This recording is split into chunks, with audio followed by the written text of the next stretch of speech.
Swayam Prabha. Digital India. Educated India.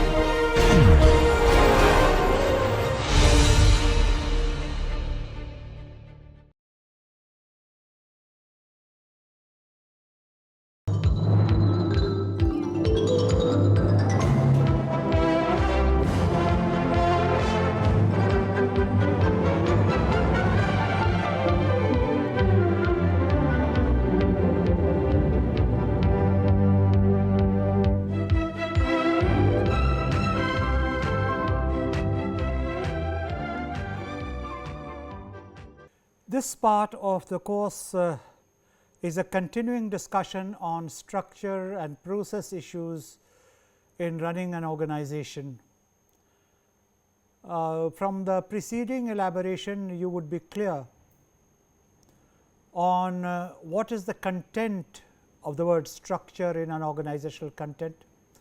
Similarly, the content of the word processes, and in tandem came the concept of a procedure, and we tried to zero in on the use of these concepts so far as the efficiency and effectiveness parameters of an organization are concerned. We would like to continue this discussion for recognition that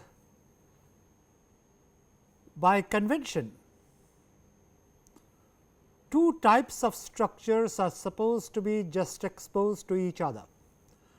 One is a horizontal structure,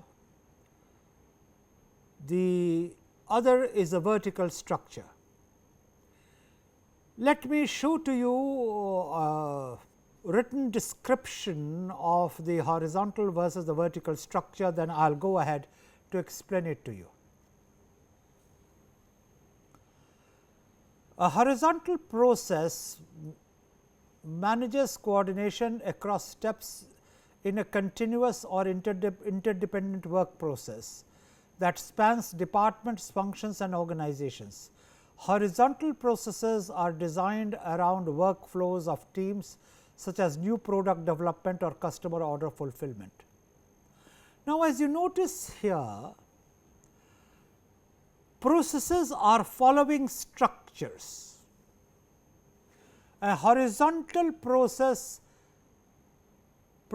manage coordination across the steps in a continuous or interdependent work process that spans departments, functions and organizations. So, processes are somewhat like a one over the other situation, running parallel to a structural process. So, when process flows take place, it ends by linking up departments, functions and organizations. Processes are flowing on top of the structures, linking up in a horizontal manner. Horizontal processes have the advantage of a workflow of the team such as new product development, customer order fulfillment and becomes very helpful there. Vertical processes manage the allocation of scarce resources. Now, vertical will be top down, and the definition goes on to explain that vertical processes allocate the resources of funds and talent. They are usually business planning and budgeting processes. The needs of different departments are centrally collected and priorities are decided for the budgeting and allocation of resources to capital, research and development and training. Please read this statement carefully for me to explain its implications. In the earlier case, you noticed that horizontal processes are running across the structures, linking product development concerns, customer order fulfillment across teams. they span across departments, functions. As distinguished from that,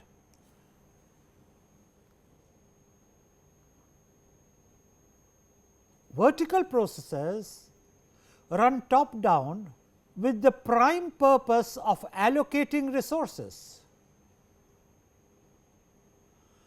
In this case, processes are running through structures,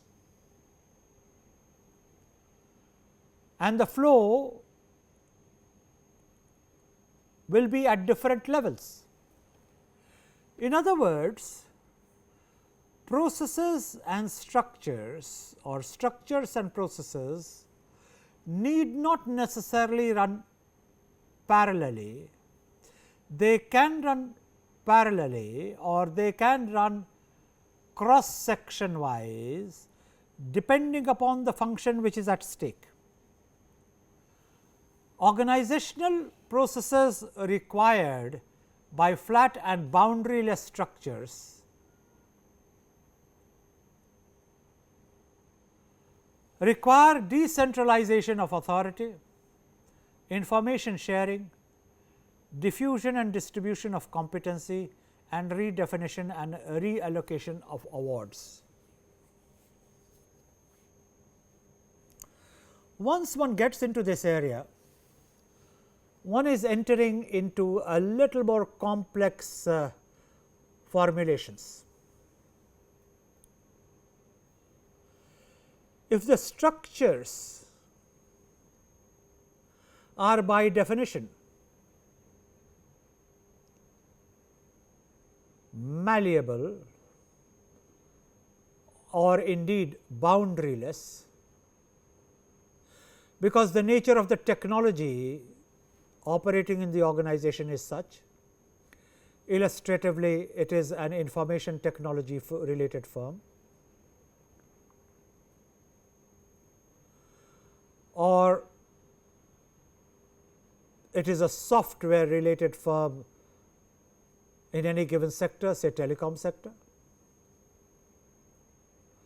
or to put it quite simply, an organization dealing with a technology which is not necessarily sequential from lower level of sophistication to a higher level of sophistication,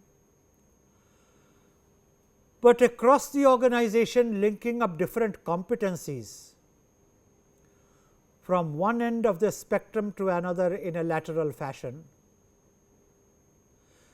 then what kind of processes would operate there? If you go back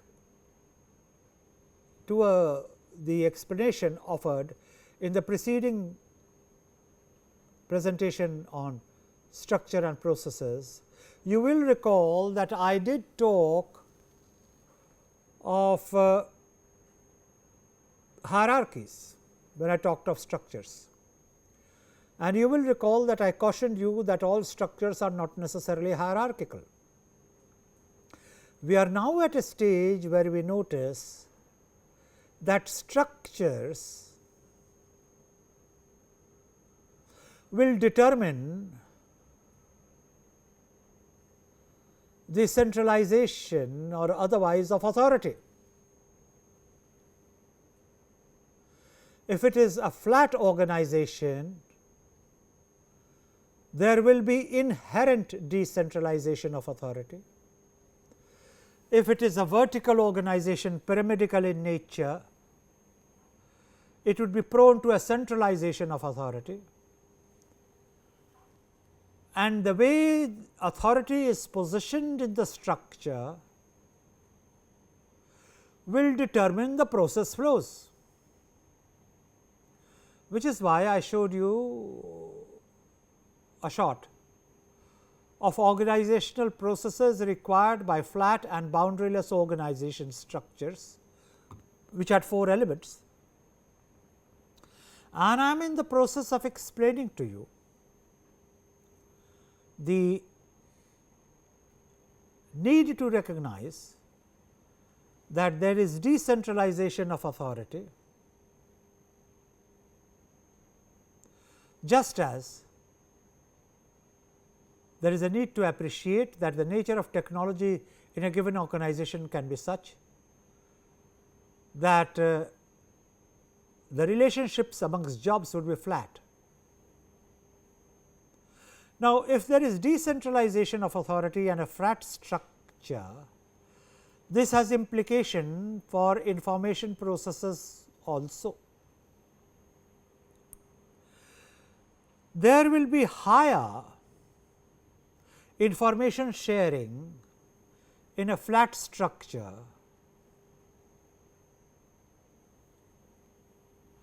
than in a centralized structure. In a flat structure also, there will be a greater diffusion and distribution of competency. But then again, a flat structure does not become superior to a hierarchical structure. All that it says is that the flat structure is more amenable to certain type of product development, and a hierarchical structure is more prone to certain other types of product development. In either case, the issue becomes that of redefinition and reallocation of resources, reallocation of awards, and that is how an organization becomes alive. Which really brings us to the crucial question which we are trying to handle in this presentation. After all, what is the nature of interaction between structure and processes? Let me show to you explanation of the structure process interface, and I would read this out to you, then leave it there for a while, so that you can read it and internalize it. Let me read it to you. In order for the organization to function effectively, the structure and process must be clearly defined, with a great deal of consideration put into the development, so as to ensure concurrent and interactive development. Concurrent and interactive meaning as the structure, so the process both recognize each other's existence. Interactive development, imaginative processes need to exist to support the structure, and this is the key to this whole thought. Ensure concurrent and interactive development. Imaginative processes need to exist to support the structure. Even if the structure and processes are functioning differently, they would be functioning differently to be supportive to each other, not to be obstructive to each other. There are quite often alternatives to the way a current team is operating. Please note this statement very carefully. There are quite often alternatives to the way a current team is operating. In all likelihood, people will be able to work more collaboratively and interdependently when such alternatives are brought forth. Detailed analysis must preempt implementation of any process to ensure that such attention is paid to the relationship between people and processes. The submission here is a simple one. Collaboration and interdependency are the defining principles of operating organizations, and in a while I will be talking to you about operating organizations. Detailed analysis must preempt, please note this, detailed analysis must preempt implementation of any process.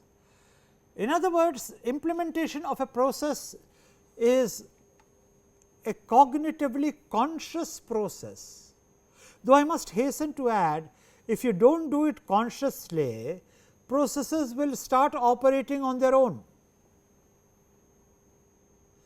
The difference being a process which starts functioning on its own will take time to be mapped, and a process which has been put in place consciously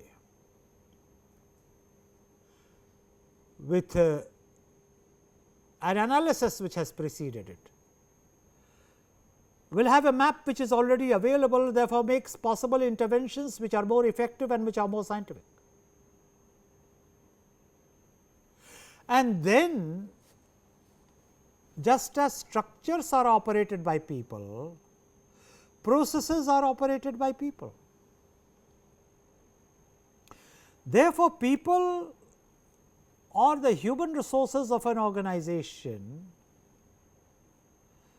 have an interactory relationship with both structure and processes. Thus, we can conclude that activities of organizations are performed through defined processes and structures. This is an important concept which needs to be underscored. Thus, we can conclude that activities of organizations are performed through defined processes and structures. Drawing an analogy with the human body again, the structure represents the anatomy, while the processes represent the physiology of an organization. This again is a very important concept as we start winding up this part of the discussion. If you compare organizations with a human body, the structure represents the anatomy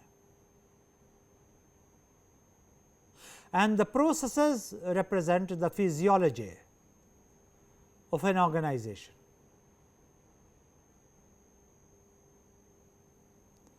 The structural aspects include job design, work levels, authority relationships and work methods. This is really the content of organization theory and practice, which is a whole specialization in organization management, or for those of you who are still dated in mid-80s of the last century, organizational behavior.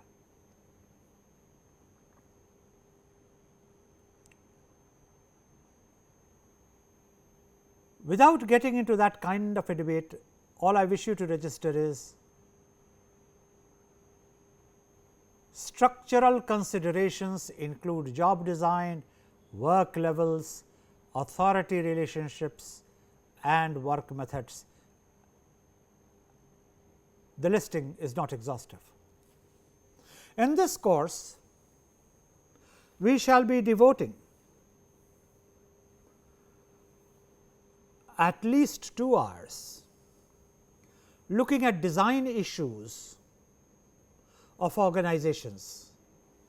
And as I have already shared with you, I will be presenting to you certain schematic diagrams of organizations, which will help you understand how organizations actually could work. The processes include the nature of information flow, communications in organization, control and coordination functions. Now, again within the limitations of the time space of this course, just as we will not be looking at all the subcomponents of structures, we will be not looking at all the subcomponents of processes which has to do with information flows, communication, control, coordination functions. But then it is important at your level of understanding of the subject matter to recognize that the word both structure and process are umbrella concepts which operationally for the organization has many sub-elements. For those of you who are a little more ambitious, will find in the bibliography a reference to a book, Organization Development Systems. That book does elaborate upon both the structure and the process in a little more detail. In a detailed manner enough to help you understand what has information flows to do with organization functioning, or what has communication to do with organization functioning. This presentation is made at the bottom line of information and knowledge you must pick up if you want to appear literate in organization management and human resources management with reference to engineering systems. But for an advanced level understanding, obviously you will have to back it up with some reading of your own. It is pertinent to mention here that the behavioral aspects of any organization such as motivation, leadership, job satisfaction to influence the processes. Again, in this course we will be touching upon some of them. It is pertinent to mention here that behavioral aspects of an organization, call them human resources management if you will, such as motivation, will be touching upon that, leadership will be touching upon that. We will not be talking of job satisfaction etc. in any great detailed manner, again for the paucity of time, but then this is the stage where you must be informed that these elements do influence the processes and do create an impact on the character of the organization. So, to sum up this part of the presentation, what is it that you need to internalize? There are at least 7 organization related issues. They are not issues of organization structure. Please notice the difference very carefully. They are organization structure related issues. They are displayed on the screen. Please take a look, then I will elaborate. So, what are the organization structure related issues? Hierarchy. Hierarchy has to be right. And what is the right hierarchy? Right hierarchy is a hierarchy which delivers the results to fulfill the objectives for which the organization has been created. There are organizations in Saudi Arabia which have 27 levels. There is nothing in the grammar of organizations which says this is wrong. Normally, public sector organizations in India have anywhere between 9 to 11 levels. So, what is the difference? If you have 9 level organization,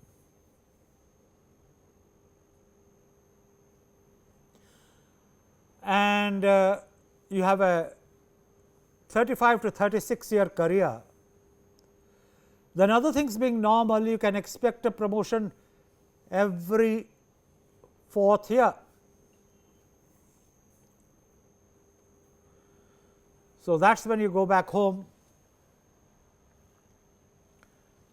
and tell all those whom you wish to impress, or all those who are dependent upon you, or those with whom you have some sentiments to share,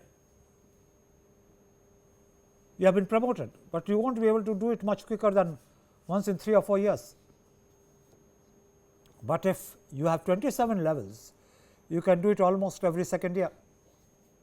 The question therefore remains Is this news of promotion which is central to good functioning of an organization, or does hierarchy have a logic of its own which has to do with the production process? Now, that is not a question which I can answer with any great clarity in this presentation, but the fact remains there has to be a right hierarchy and the numbers can vary. There is a span of control and each manager has a span of control where the reporting patterns get back to him. It is my case that span of control must match the span of attention.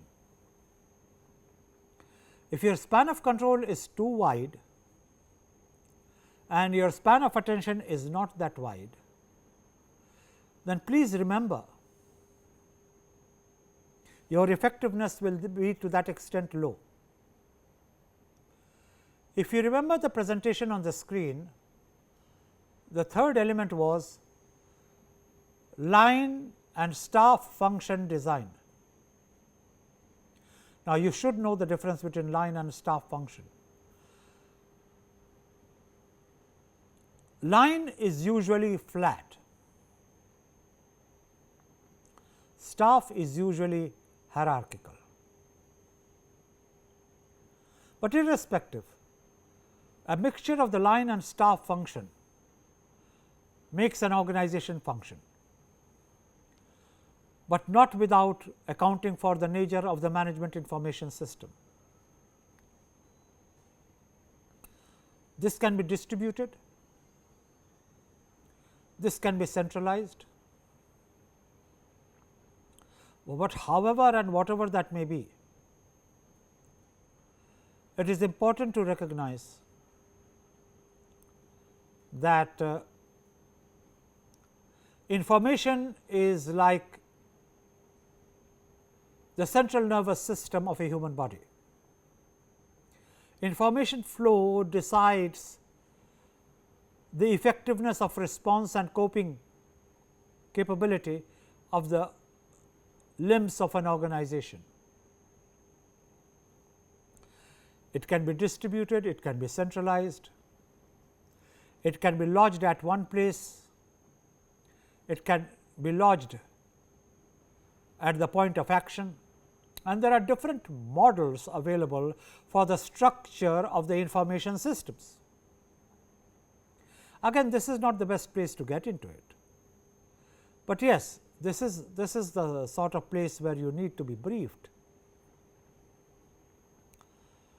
that the nature of the information systems affect the structure and processes of the organization. Information flows decides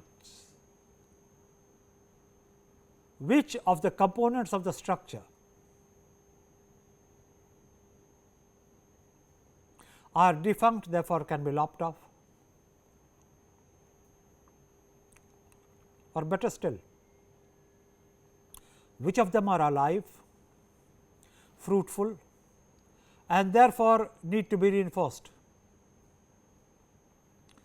The distribution of authority and accountability is also a central paradigm for structures and processes to operate. Strictly speaking, there can be no authority without accountability, but then those in authority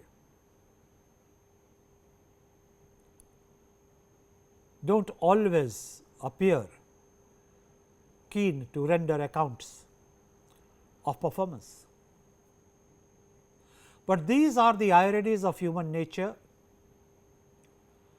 and where we stand here and now is not the place to try to resolve these ironies. The way to go about it would be to accept these ironies and see, like a practitioner of decision theory, decision practice, problem solving? To what extent can we breathe life into authority and accountability, so that the entire organizational system is more responsive, more proactive, more self-renewing, and therefore more capable of taking care of itself?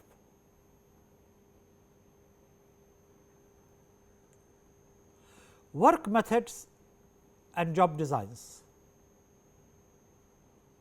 are the two intervening variables which impart to any organization its character. As I have alerted you in the lecture following this one, I will be discussing concerns of design, and while discussing concerns of design, we will be also referring to job designs. And if you are referring to job designs and if you are referring to design, clearly work methods will be under review. And finally, after having done some reflection on right hierarchy, span of control, line and staff designs, line and staff functions design, nature of management information systems, distribution of authority and accountability, work method and job design, performance appraisal, a quick recap of the issues which was shown to you on screen a little while ago, being shown to you again, and we are here trying to link up the preceding 6 issues here and focus it on performance appraisal and design, because performance appraisal systems are really the process of review and feedback to organizations on their state of health. They are a process of review and feedback to their organization on their relevance to the organization, and why indeed the organization should retain them at all.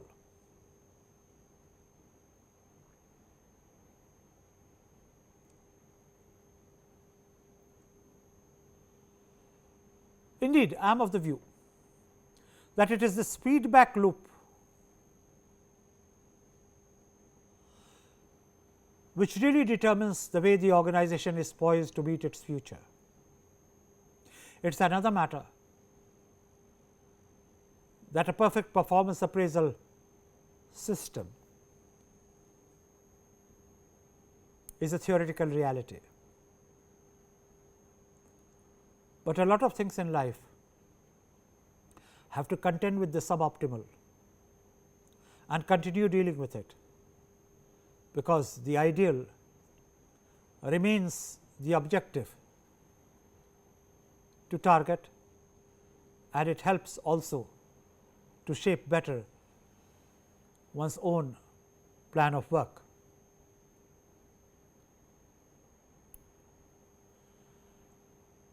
So, what are the process related issues which we should be thinking of, and what process related issues determine the effectiveness of an organization?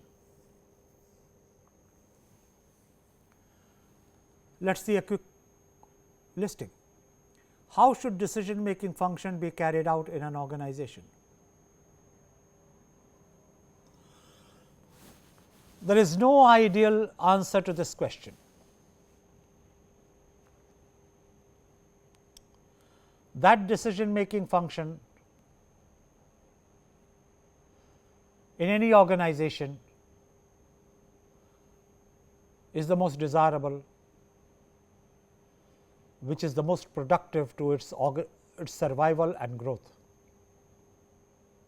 If there is a higher level of acceptability of that decision, even better. But organizations which put acceptability above inputs to growth usually come to grief. This is where the Zeus pattern occasionally also makes sense. If you are the leader, there can be and there will be occasions where refractions and distortions of the decision making processes tabled before you will seek your intervention for correction, and that is what the leadership function is about. Then there is the question of to what extent is it possible to grant autonomy to subunits and to what degree centralized control is necessary. This question here, to what extent is it possible to grant autonomy to the subunits and to what degree centralized control is necessary. Again, one of those classical dilemmas of management, which really have no answer. What is the relationship between autonomy and centralized control? The relationship is very much like the shoreline and the sea. You do not know where one stops and the other begins, and in any case it varies from high tide to low tide, from 1 hour to another. It has to do with the speed with which waves come in. It has to do with the strength of the tide. Indeed, the classical dimension is the speed with which the earth is itself rotating. So, the relationship between the shoreline and the sea is never an autonomous variable. The relationship between autonomy and centralized control is never an autonomous variable, but it has to be sensitively and proactively handled. To get back to the slide, what would be the communication patterns in the organization from top to bottom or from bottom to top across horizontal levels within group or other groups? Difficult to answer. One will have to pitch in, keeping in mind the results which alternate modes of communication caused. One will have to keep in mind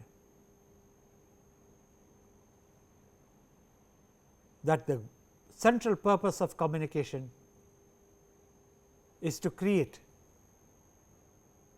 within the organization goal centeredness of energy and effort, and externally a proper presentation of the organizational image, so that the objectives of the organization are well met. The questions continue and the answers are not always present. How should the coordination take place amongst constituent units of the organization? What should be the processes adopted to do so, or the question which follows?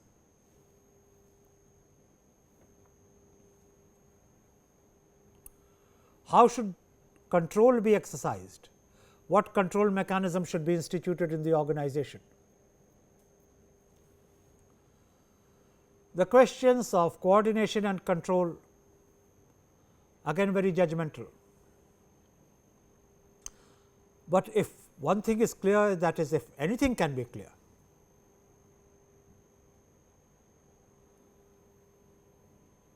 to lead an organization, one has to rise beyond prejudices, bury the past, look to the future, and take the decisions which in your private moments between yourself and yourself, you are capable of saying, yes, that was the right decision to take. I took that decision without prejudice. I took that decision without bias, and that was the best I was capable of. If you can answer yes to that question, you have understood proactively and wisely the use of structure and processes as a leader, and we will be talking about leadership in course of time. A proposition to you for you to consider. Let us read it together. The issue of structures cannot be addressed without having considerations for the issues of processes or vice versa. So, the two are interdependent. The processes are the activities which are carried out for achieving the goals of the organizations. These processes cannot flow by themselves. These need an appropriate channel for their smooth functioning and flow. The structures provide these channels. One structure can provide channel for one or more processes. Similarly, one process can flow through one or more structures. That is not a very complicated sentence. It is not a play on words. The ideas are basically simple. We shall walk through it once again for the sake of clarity. The issues of structures cannot be addressed without having considerations for the issue of processes or vice versa. The processes are the activities which are carried out for achieving the goals of organizations. These processes cannot flow by themselves. They need an appropriate channel for their smooth functioning and flow. Structures provide these channels. One structure can provide channels for one or more processes. Similarly, one process can flow through one or more structures. If you have got the hang of this statement, you are with us in understanding the nature of structure and processes in organizations. Here you have a schematic diagram between structures and processes and which activity of which segment links up with which other activity. You will notice that hierarchy is linked with power, span of control, a structural function is linked with leadership, a process function. Authority and accountability, a structural consideration, is linked up with decision making, a process consideration. Performance appraisal system is linked up with control. Line and staff function is linked up with coordination. Work designs are linked up with controls. Under processes, we have got communications, and deliberately this is left blank, because you can link up MIS with control, you can link up work design with change, and the diagram speaks for itself.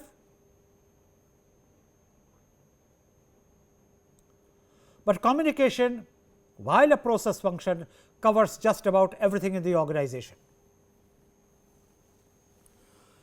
This is not a chart to swear by,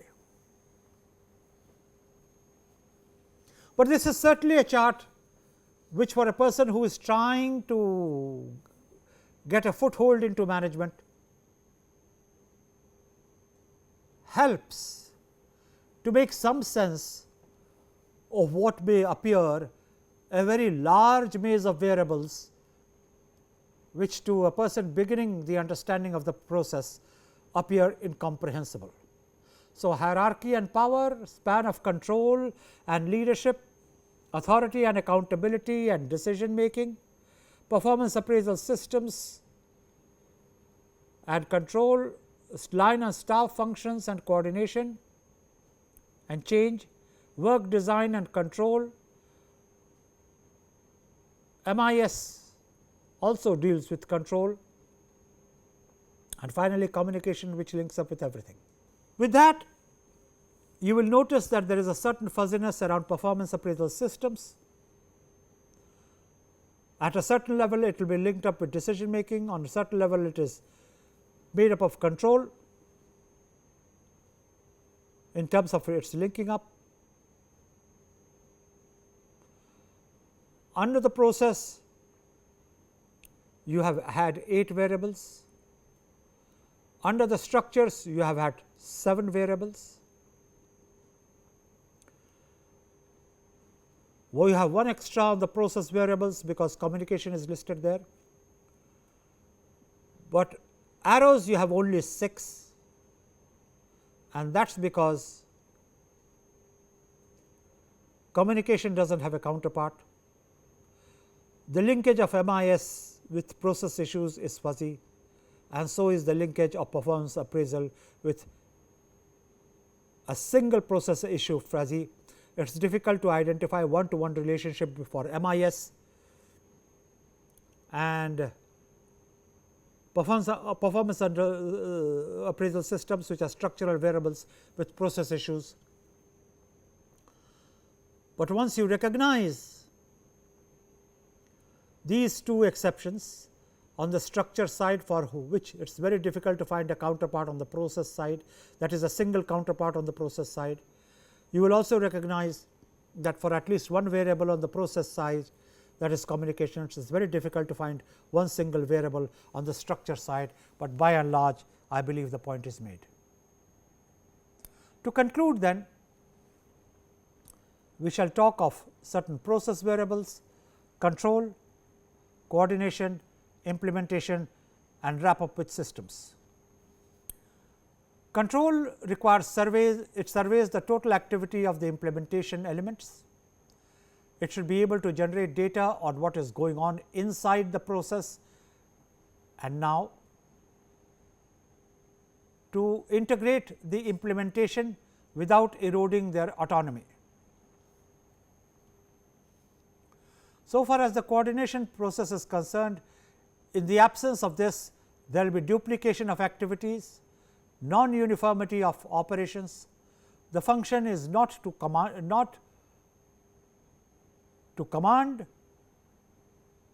but to damp oscillations. By damp oscillations is meant reduce oscillations. They reflect decisions they do not make. And finally, implementation. These are execution activities related to resource conversion, that is implementation. Resource support, customer acquisition, and vendor development. You will notice that by the time we come to implementation, I am talking of operational aspects of resource support, customer acquisition through phrases like resource, customer acquisition, and vendor development. So, processes lay emphasis on coordination and implementation, and the summation is in the form of systems. Systems are the sum total of interrelated and interacting structures as well as processes working together towards a common goal. Systems consist of structure and processes, and therefore, integrated systems would require you to have a proper understanding of structure and processes. But all in all, please remember that where management is an art, trying to atomize structures, trying to atomize processes may contribute towards a certain degree of cognitive clarity, but when you are actually operating an organization, these lines of division are neither neat nor clear nor always identifiable. In initiating the study of any subject matter, you begin with seeking tremendous clarity of the variables, the relationships, and a scientific categorization. In real terms, life is not amenable to such clarity or such specificity. Ultimately, you have to feel your way through, which is where management is simultaneously a science and an art, and perhaps the best caption we can give to management, that it is the craft of the practitioner.